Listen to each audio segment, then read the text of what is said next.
مسلمہ ایک نازک دور سے گزر رہی تھی۔ اسی اثناء میں دنیا کے نقشے پر ایک نئی سلطنت ابھرنا شروع ہوئی۔ چنگیز خان کی قیادت میں منگولیا سے تعلق رکھنے والی ایک خونخوار فوج نے جب اپنی سلطنت کی توسیع کے لیے دوسرے علاقوں پر جلغار کی تو وہ ایک طرف مشرقی یورپ سے بڑھتے ہوئے وسطی یورپ تک پہنچے تو دوسری طرف سائبیریا، برِ صغیر، چین اور خطہ فارس تک اپنی طاقت کا لوہا منوانے میں جلد کامیاب ہوئے۔ منگول فوجوں نے ظلم اور بربریت کی جو داستانیں رقم کی وہ رہتی دنیا تک اپنی مثال آپ ہیں۔ منگولوں کے مظالم کے آگے دنیا کی تمام بڑی سلطنتیں دم توڑ رہی تھیں۔ دوسری طرف سلطنت خوارزم نے خراسان، ایران، شام اور عراق میں آل سلجوق کے بیشتر مقبوضات کو فتح کر لیا تھا۔ اس وقت ان کی قوت اوج شباب پر تھی۔ چنگیز خانی طوفان نے اپنی تمام ہولناکیوں کے ساتھ سلطنت خوارزم کا رخ کیا اور اس کو پاش پاش کر ڈالا۔ اس سلطنت کی تباہی کے بعد وہاں پر موجود ترک قبیلے کسی محفوظ جگہ کی تلاش میں ہجرت کرنے لگے۔ ان میں زیادہ تر قبیلے چرواہے اور خانہ بدوش تھے۔ جہاں سرسبز علاقہ اور پانی نظر آیا وہیں خیمہ گاڑ کر ڈیرہ ڈال لیا۔ ان ترک قبیلوں میں سے بعض ایران اور شام پہنچے جبکہ کچھ نے مصر کی جانب ہجرت کی۔ ان ترک قبیلوں میں سے ایک قبیلے کا نام کائی قبیلہ تھا۔ کائی قبیلہ باقی قبیلوں سے کچھ بڑا اور طاقتور تھا۔ یہ نہایت جنگجو قبیلہ تھا۔ اس قبیلے کے سردار سلیمان شاہ تھے۔ کائی قبیلہ سلیمان شاہ کی سربراہی میں اپنے وطن خراسان کو چھوڑ کر مختلف ملکوں میں گھومتا ہوا شام کی طرف جا رہا تھا۔ اسی اثناء میں دریائے فرات عبور کرتے ہوئے سردار سلیمان شاہ ڈوب گئے اور جاں بحر نہ ہو سکے۔ سلیمان شاہ کے 4 بیٹے تھے، سنگر تکین، گندوغدو، ارطغرل اور دوندار۔ سلیمان شاہ کی وفات کے بعد کائی قبیلہ منتشر ہو گیا۔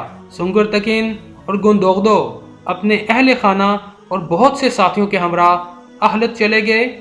جو لوگ بچ گئے انہوں نے ارطغرل غازی کو اپنی شجاعت اور بہادری کی وجہ سے کائی قبیلے کا سردار چن لیا۔ ارطغرل غازی نہایت بہادر، نڈر اور جنگجو شخصیت کے حامل تھے۔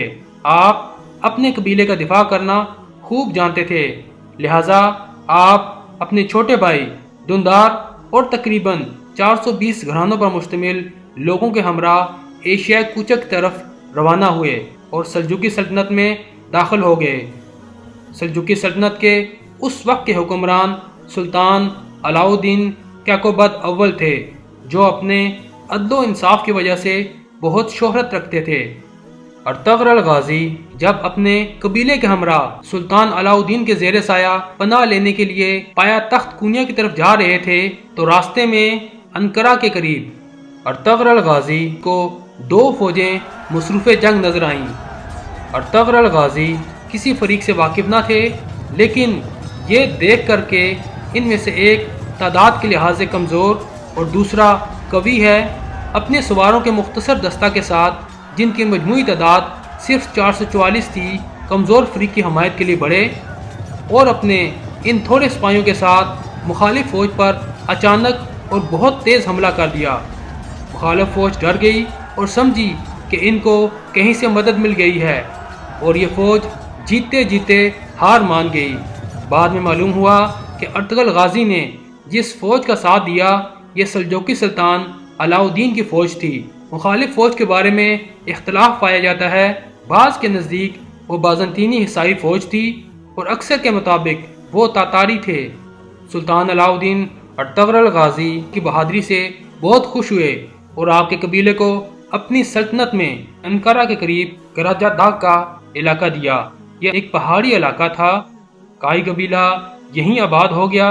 یہ کہا جاتا ہے کہ سلطان علاؤ الدین نے یہ علاقہ اس لیے کائی قبیلہ کو دیا تھا تاکہ بازنطینوں کی طرف سے کسی بھی حملہ سے بچا جا سکے اور سلجوقی سلطنت کی سرحد اس طرف سے محفوظ ہو جائے۔